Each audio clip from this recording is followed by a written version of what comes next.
Because you're not coming down for a while. Every step you take, make it wrong. Because it's personal. I got 2 words for you. No pain. Every lap, no pain.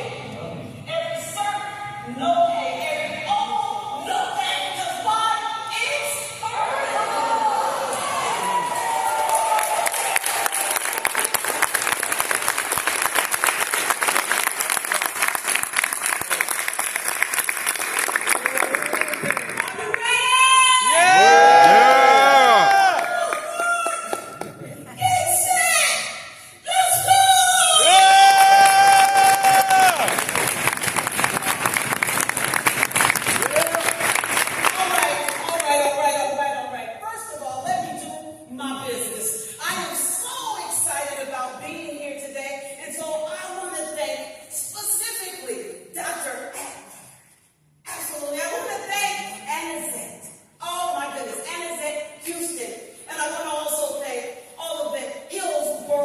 Community College staff, thank you for this opportunity.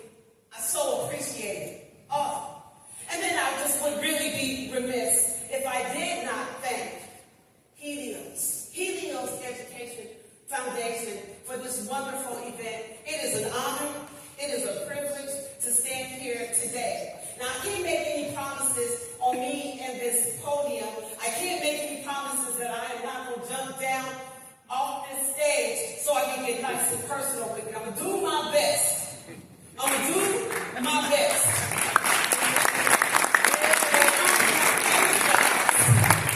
I am excited about you all and what the possibilities are. Let's just kind of walk with me if you don't mind. I remember being at the Pan American Games. We were in Brazil. And at that time, there was really some contention with America and the world. Normally at the Olympic Village, they will have these towers, this neighborhood of towers in the community, right? In the Olympic Village. It really looks like maybe downtown Tampa. But it is filled with different countries. And in this particular time, it was the Pan American Games. If you walk down certain alleyways, I shouldn't say alleyways, but streetways, sidewalk ways, you would walk past maybe a tower and they would have their flag sitting outside the windows of their condominium towers. So you knew when you were walking next to Jamaica, you knew when you were walking to Brazil, you knew where you were at all times. But because there may have been, if you will, a small threat on America, they did not allow us to put our American flag outside the buildings. And so our tower was just white and bare. Well, you know, if you know anything about me, that's just not going to work. It's just not going to work because who we are is who we are. So what we decided to do is congratulate every athlete after they completed their competition. And how we were able to do that is by decorating their door, their personal quarters, their personal door after their competition. So if they won, we decorated their door gold. If they got second, you found the silver, and certainly their door was bronze if they were to accomplish that goal. If they did not meddle, no sweat, then we decorated that thing red, white, and blue, because it's personal.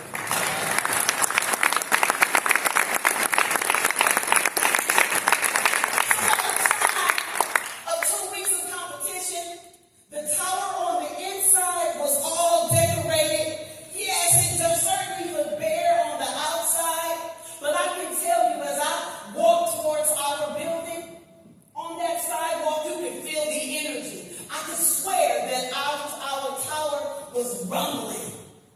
And when you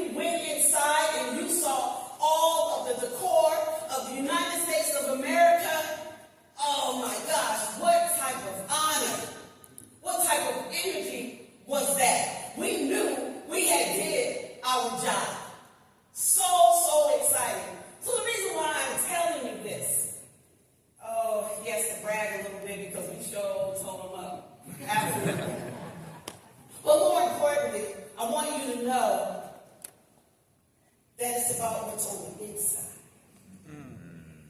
It's about what's on the inside of you that counts, that's valuable. And what you look like has no measure.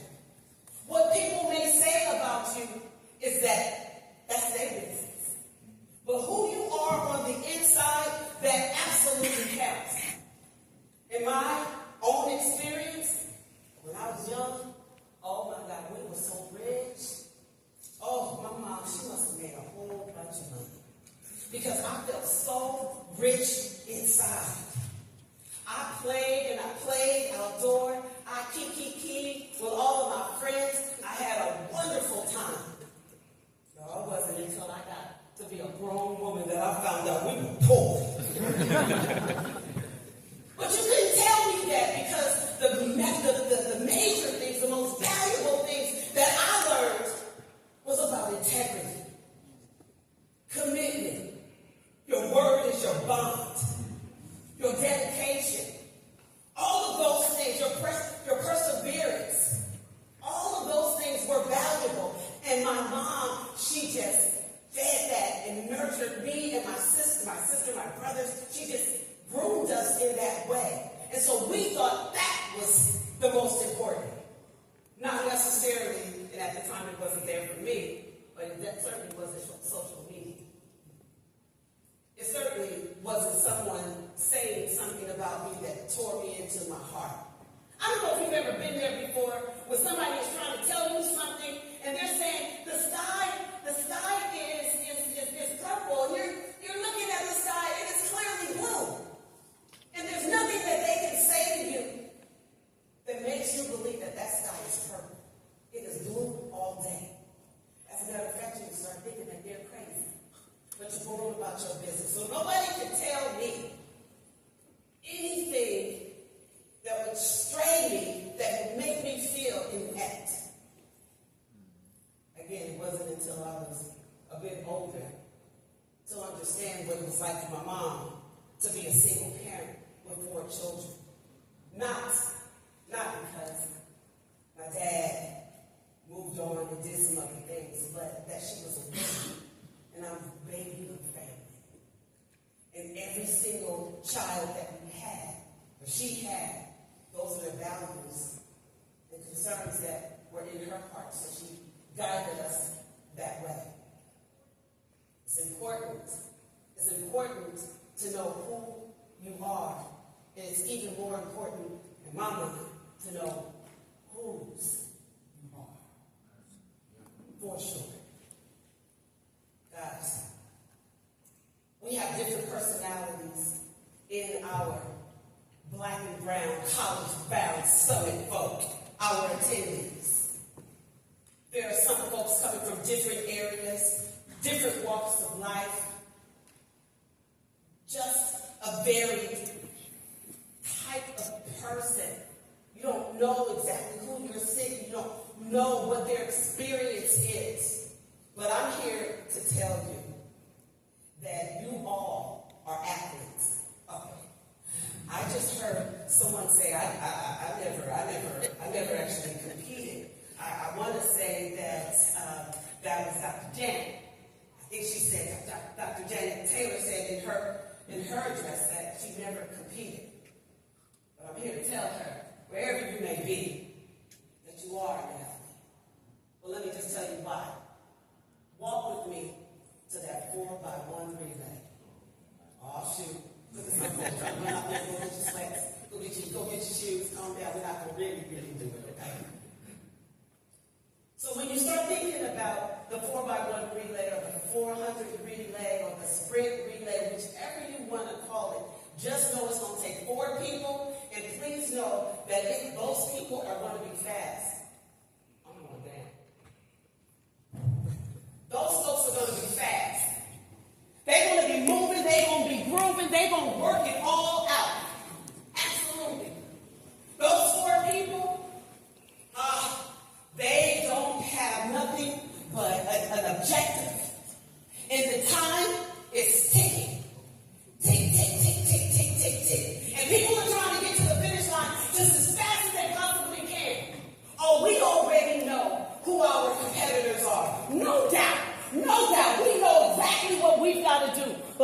importantly, we got that first leg. Oh, the first leg person, they are not playing around with nobody.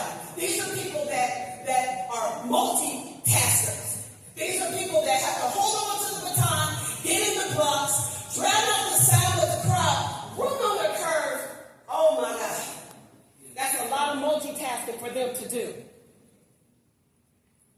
Well, I know that there is somebody in this crowd. I know that there's somebody that can fit that description. Somebody that is steady Eddie. A person that's not going to false start, but we're going to be able to rely on them like no other.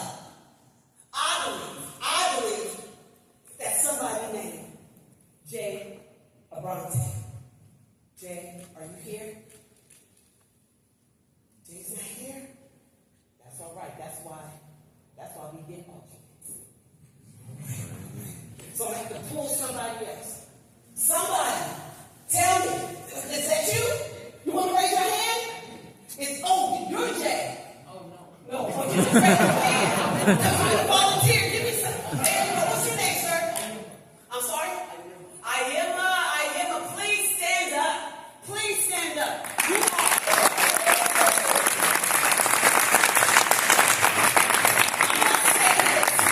I gotta say this. Anybody that is willing, that is able, that's courageous enough to stand up and handle the job, you're the best person for the job.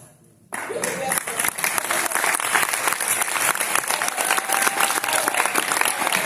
Now, you know about second leg. Second leg is that person that's running on the backstretch, right? You know what I'm saying, right? You know that person, they come with actual sound effects. They come with sound effects. They come with, because you can see them rolling. They are running fast, right? And so you see that person. But let me tell you about that particular position. That position is no joke. That person is on a mission. They know the assignment. They know exactly what to do. They are a person that's able to receive the baton, not look back, be patient enough to know that first they got it, and then they are moving forward. They are on focus. They are on par. That particular person could possibly be that chief in the military, right?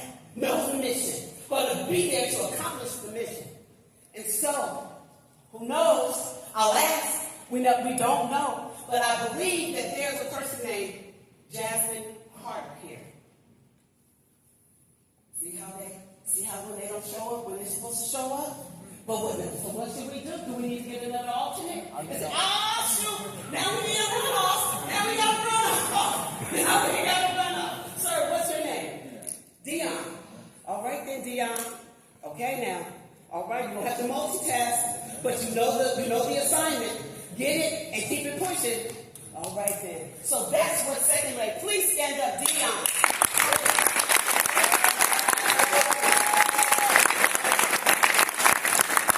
No words. You guys know that with that sound effects, and Dion running all down the runway so fast, he still has to give out that baton. But this time, third leg is on the curve. It's different than first leg because first leg is from inertia. Inertia means you are standing still and you're blowing out, just blowing out. However, when you're on third leg, it's a running start. And you're running on a curve. You're taking off. So you got to do some trusting. And some people got to be trusting you. And I said it like that because I mean it like that. Some people got to be trusting you. Right? This is a person that's willing to roll up their sleeves. They are our blue-collar worker. They're going to do it. They're going to accomplish the goal anytime, any place, and under any circumstance. That blue-collar worker, let's just say this. I'm personally thinking, I'm not quite sure. People seem to come, people seem to go. But I'm really thinking that maybe Julian? Are we here, Julian? Oh, snap! Okay, there you are.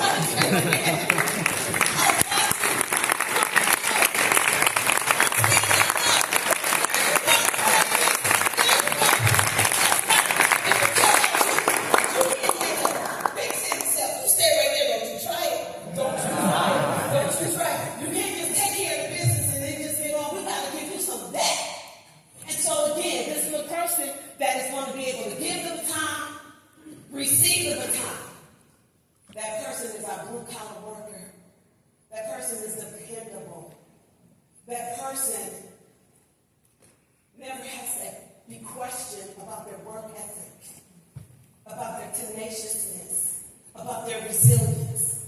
Julie, can we take that away? Thank you.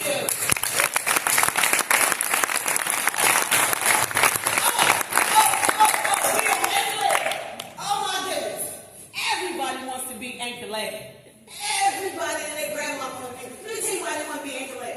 They want to be anchor leg because they're the ones that get the mic at the end of the race. I wanted to be anchor leg. I never was anchor leg. You know what?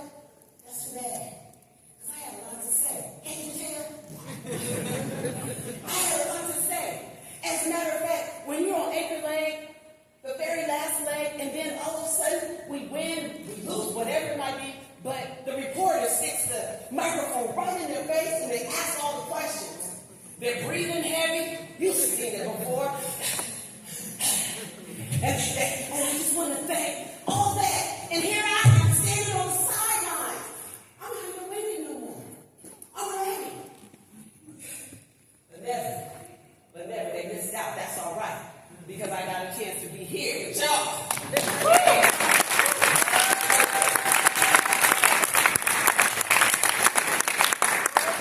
That anchor leg, that is your entrepreneur.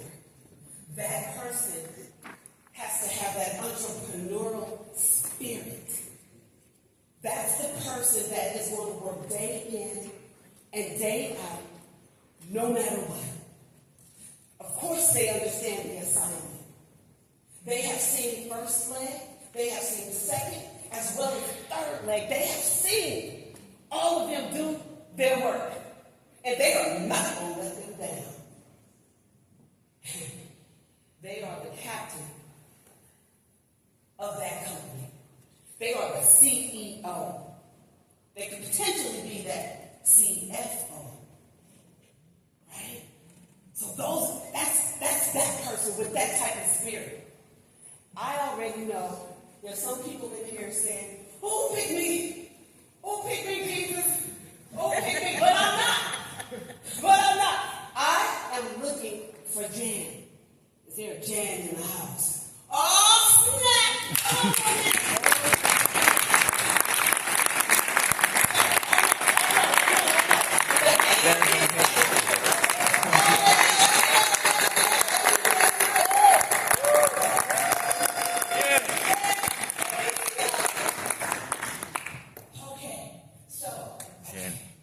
in all of this, what was the goal? Was the goal for you when you were growing up and having your dreams as well as your goals?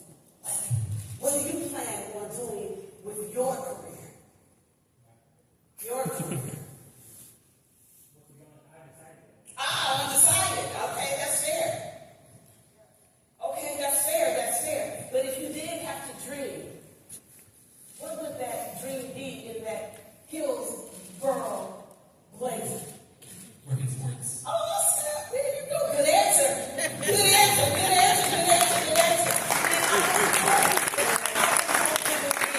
To uplift student athletes.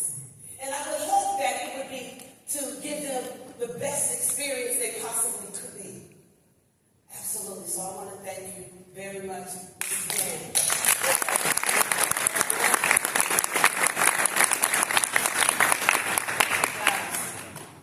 There are so many different experiences in track and field, in athletics in general.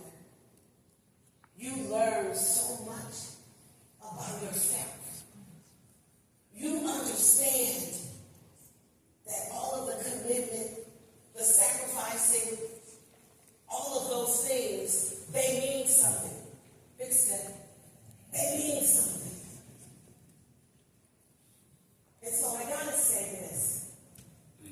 While we want to go around that track, or throw, or jump, as best we possibly can, it is really the journey that counts. I would love to say that being an NCAA champion was the end all. But I must reveal that it was clearly about the Monday, the Tuesday, the January, the February that really resonated. Because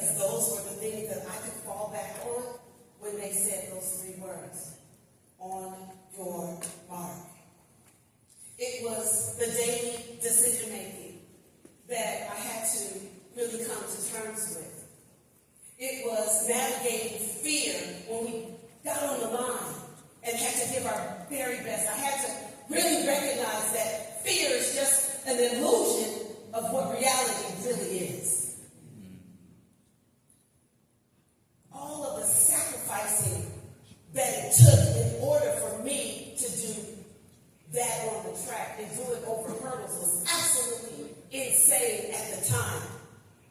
But all I was really doing was sharpening my tools so that this moment like today, I could be here and be the very best for you.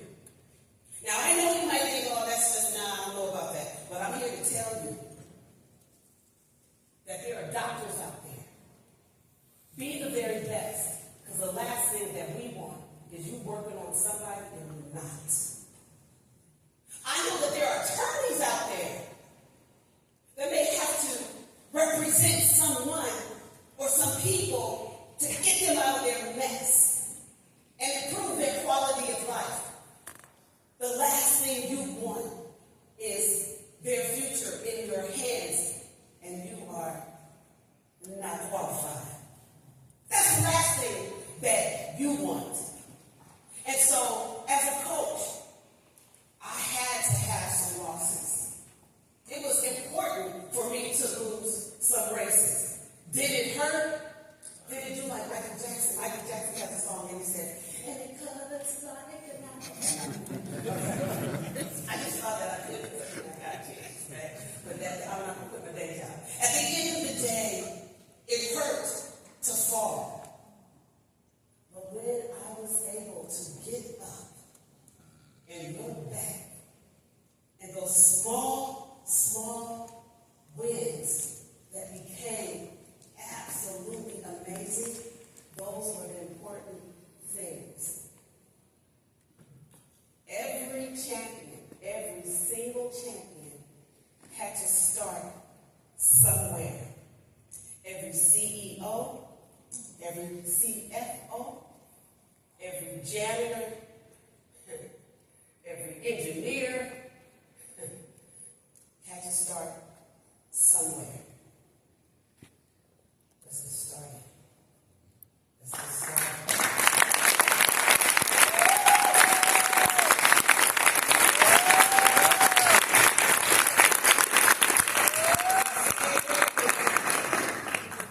You'll know what to say when I say this, because today is your day. You have no more time. This is the time. The clock is ticking. When I turn this clock on, it is show time, go time. It is time for you to climb yourself out of the blocks. It is time for you to go and chase your dreams. Go and chase your aspirations. Go and chase, and then go get it. So on your mark, you know what to say. Get set. You know what to do.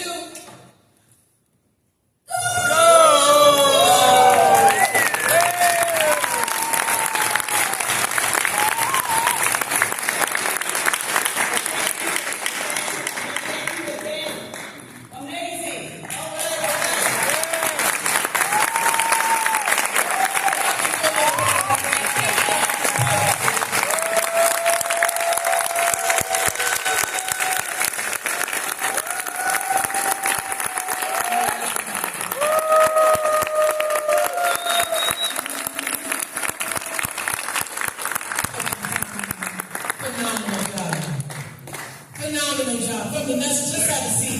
Let's talk about it. We're going to talk some more. You with me? You need some water? You with me? Every coach got a timer on deck. Y'all know what I'm talking about? So every question, all right. I want my 4x1 team to stand up. My 4x1 team, where y'all at? Do you realize? Oh, no, that's not. Oh, I thought it was Do you want to realize y'all just got coached by an Olympic coach? That is phenomenal. So we went to the Olympics next? That's what we're talking about? All right, great job, guys. Great job. Miss Sheffield.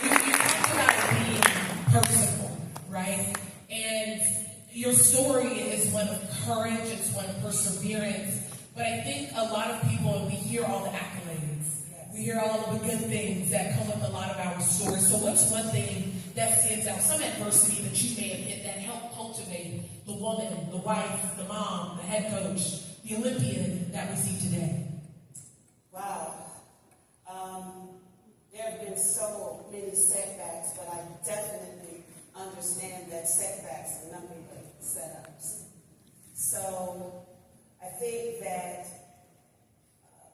probably just having an injury and having to overcome an injury and still maintain the dream of going to the Olympic Games. Because going into the Olympic Games, I was an injured athlete. But as I speak to the athletes at Long Beach State, I tell them we got 2 words. So what? So what? Yeah. And to overcome that, Yeah. I'm sure it's a physical game, it's a mental game at the same time. Absolutely. And so I know that's a lot to actually be to persevere beyond that. And today and tonight, you talked about how it's not always about what's on the outside. It's about what's on the inside. And one thing that stands out to me, who watched the Olympics last year? Oh, yeah. Okay. Who watched track and field?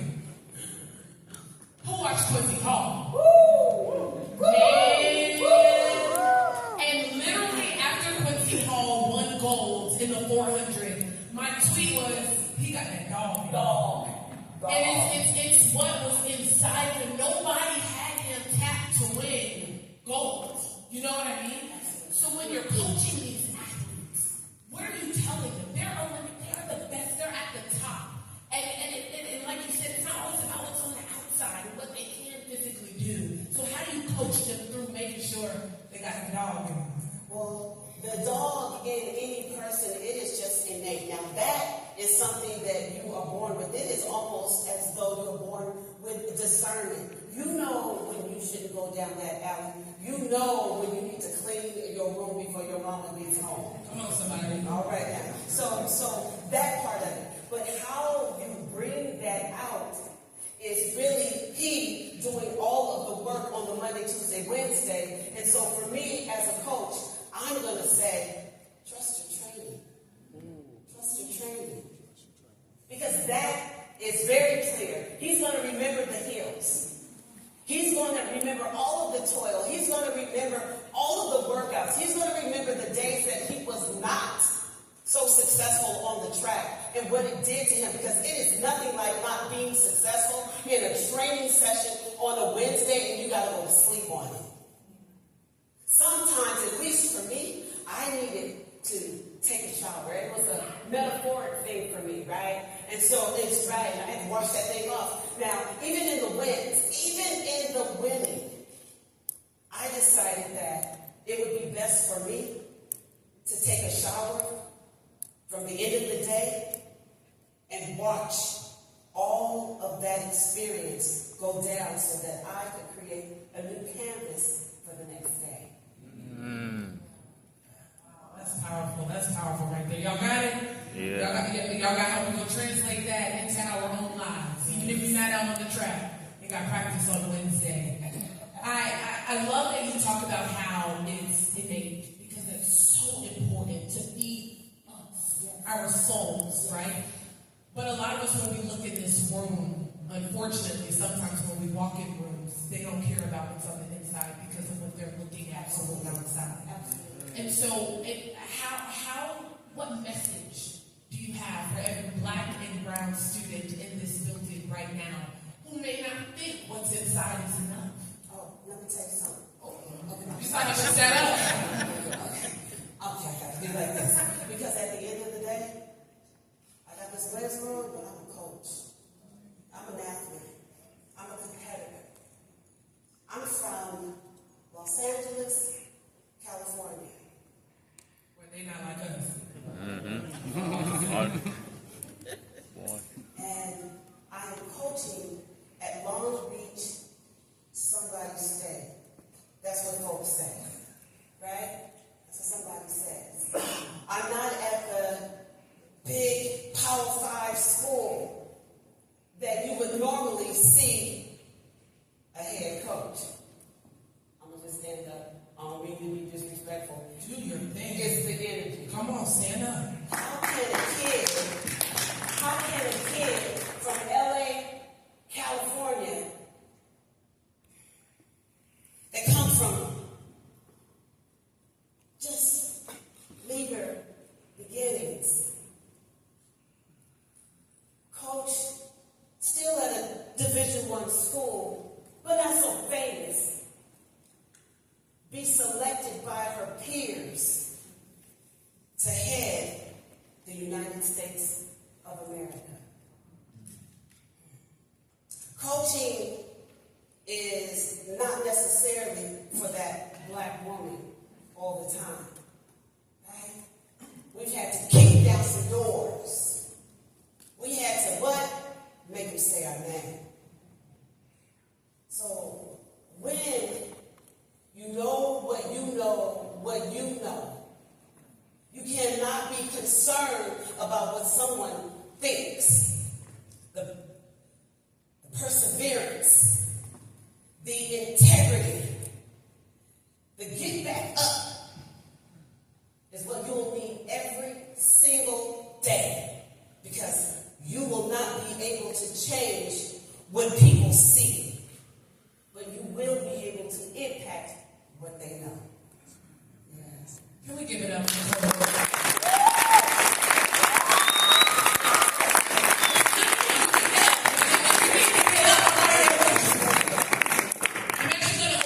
Before we wrap up here, we want to stay on time. And come on up. We'll open the floor to questions. I can even finish saying. I can even open the floor to food, anything. Come on up, sir.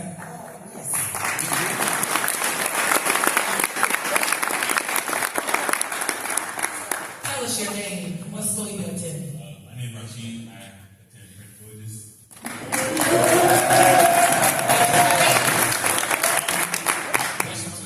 How did you capitalize on your track career?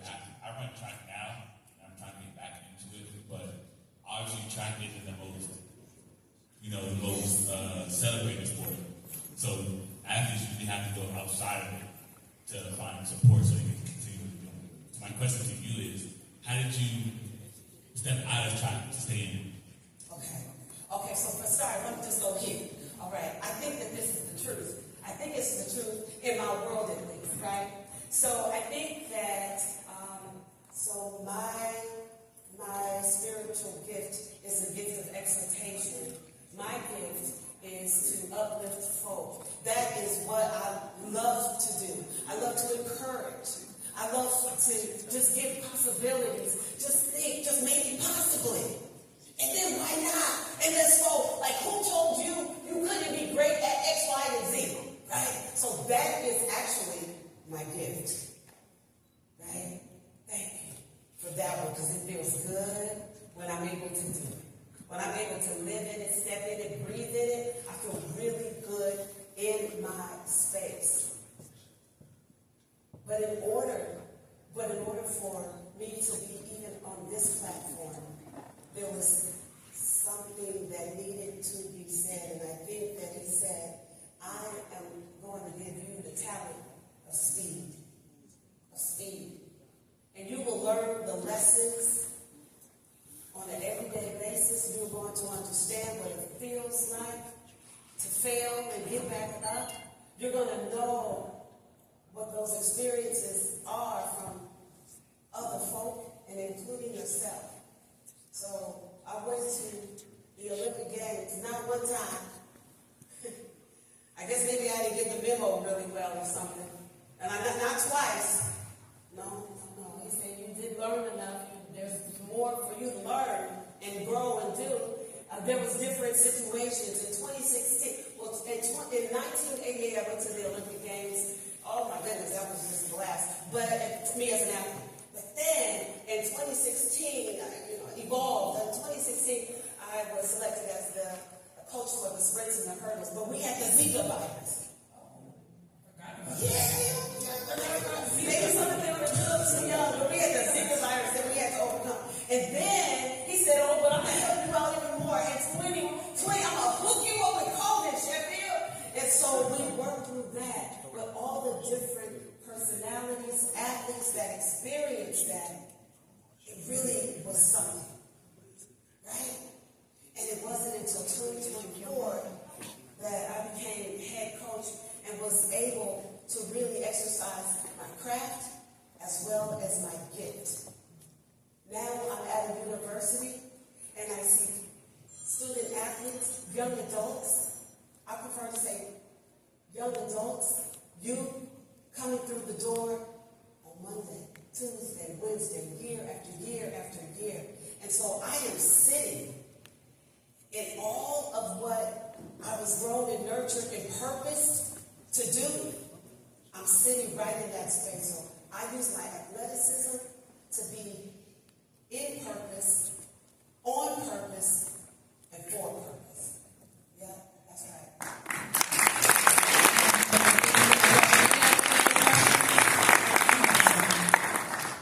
We have one here. Oh, perfect. Oh, we love help. Teammates. Alright. I just wanted to ask, how many Olympic champions have you coached? Give us your name and your school, sir. Oh, help Elijah Murphy is on Southern Crescent Technical College in Griffin, Georgia. Okay, so let me give you play by play. Okay, first, wait. We can talk about the Olympic champions that I've coached, and this is like, man, I can name all the names. As an assistant coach of the sprints and hurdles and serving on the Olympic team, that is anyone that got a medal that ran the 100, the 200, the 400 meters, as well as the 100 hurdles and the 400 hurdles. And let's not forget the relays. So it's a lot. That's not the question. The most important person that I was able to coach was my own flesh and blood daughter.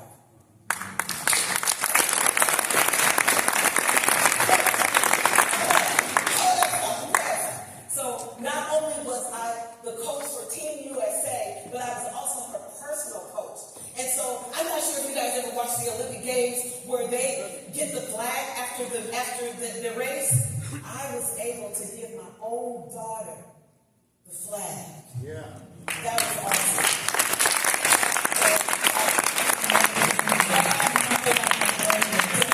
Experience something like that.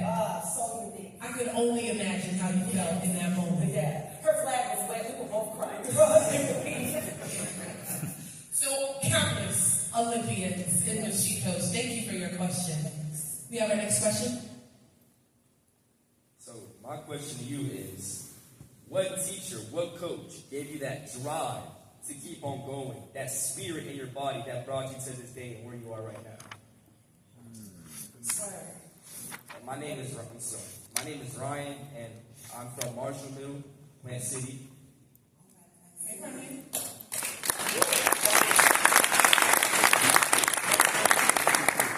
It's not that one coach. I'm going to go back to the journey.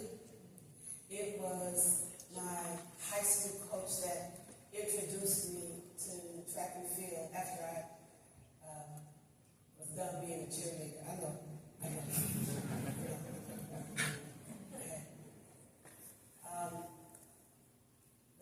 Let me stop there.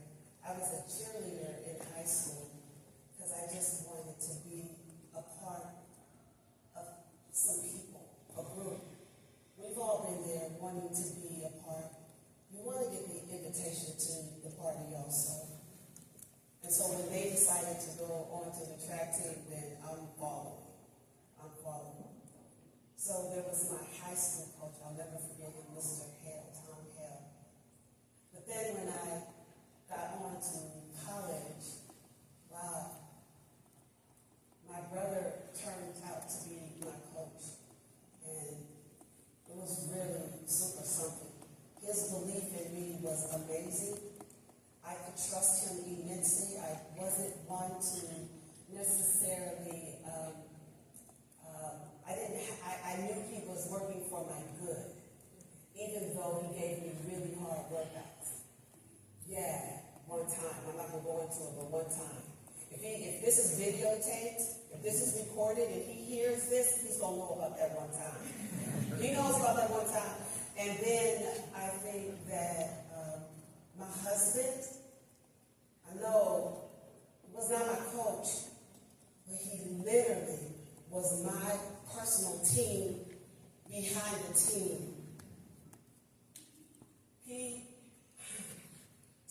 tears.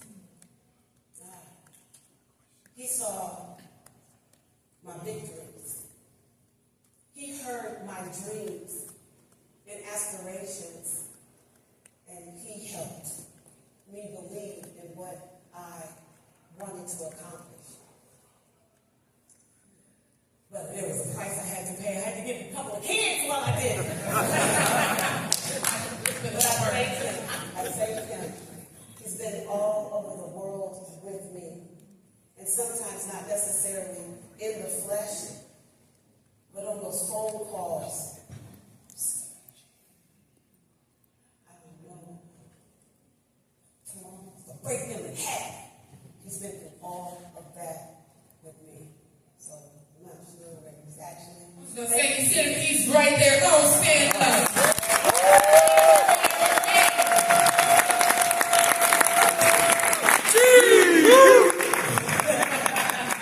A good husband, y'all. A good husband. Someday all of y'all, unless you're married already, someday all of y'all will be good husbands. We have our next question. Good evening. Give it one more time for you speaker guys.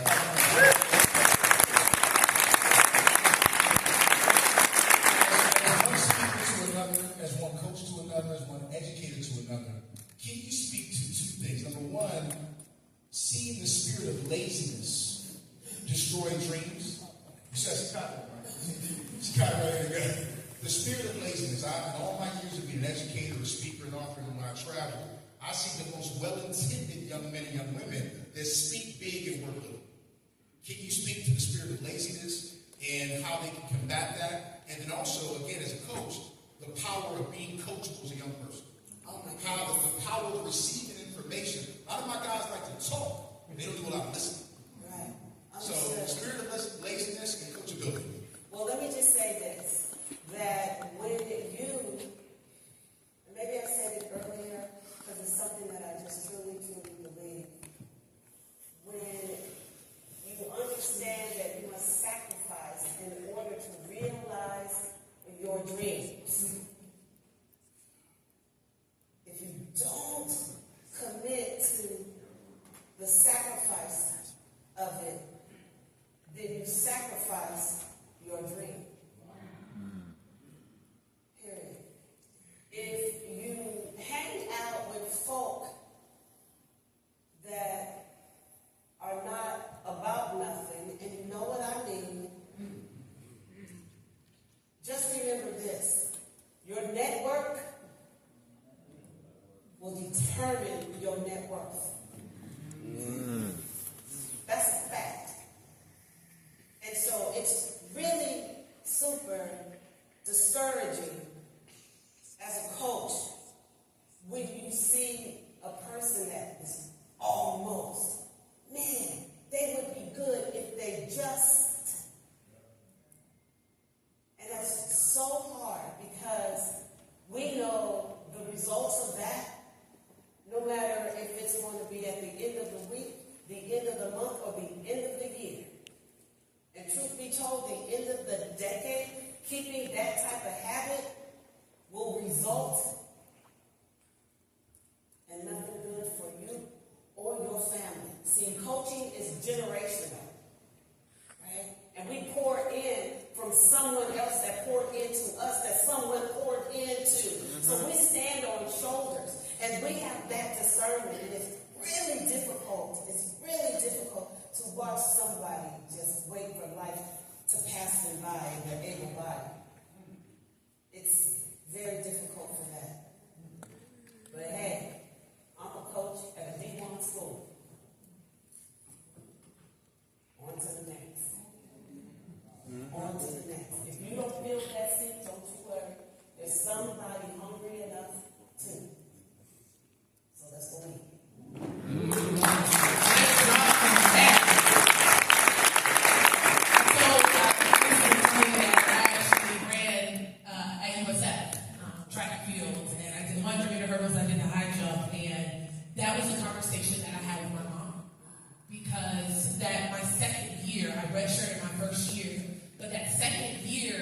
It was tough, right? So now I felt like I was playing catch up with all my other teammates who didn't redshirt their first year. So the easy way was to kind of bow out and take a seat back and be lazy, right? And not be as coachable. But then my coach had that meeting with me like, baby, you want this scholarship? You start to move a little different. You start to change your ways, your eating habits, and being able to be coachable. So I appreciate you having those real moments because it's real. It is so real. We're going to take one more question before we leave. Yes, sir. We have a microphone? That's fine. I can just yell. Oh, come on. So my name is Mark Rankin. I'm from Unfitted College of Montclair City University. On behalf of the Champions Program, our brothers are over there in the front. I just want to say hi.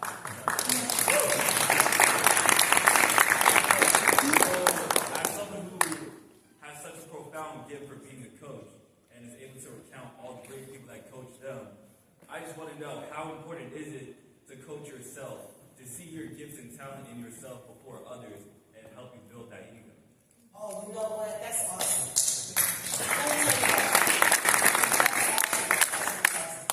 So, sometimes you don't know what you have inside.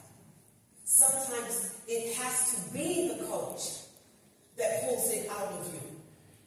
There's days when we are coaching student athletes that they come to practice with only 40%. Don't worry about it. We partnering in this thing. I got your 60. Because it's a partnership.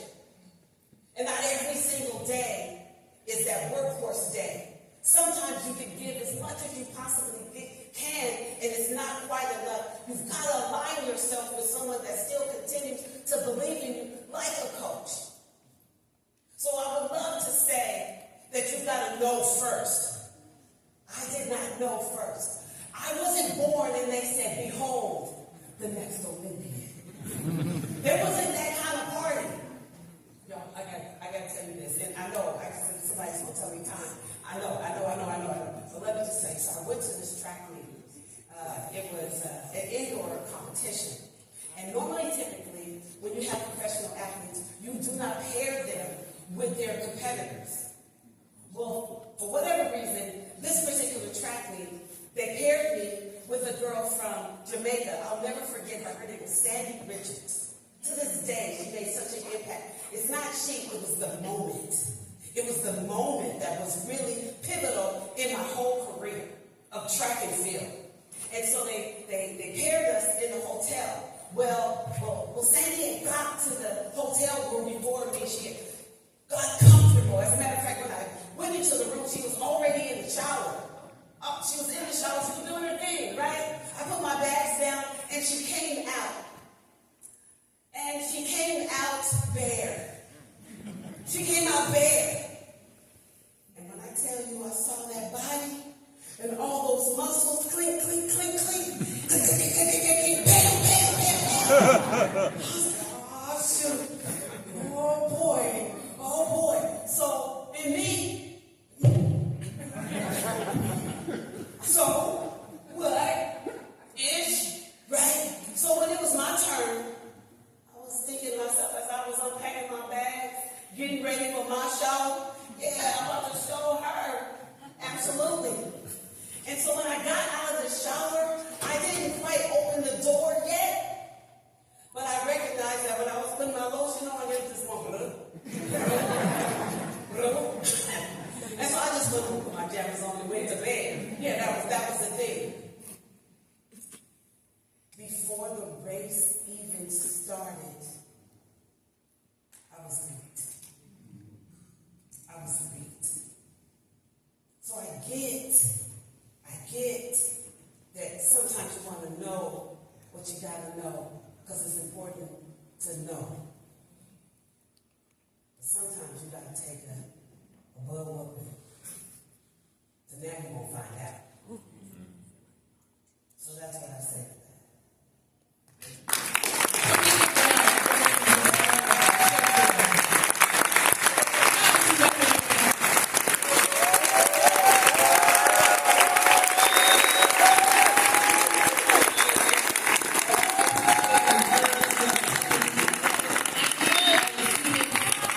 It's the way you kick off Black Brownie College Brownie. Y'all feel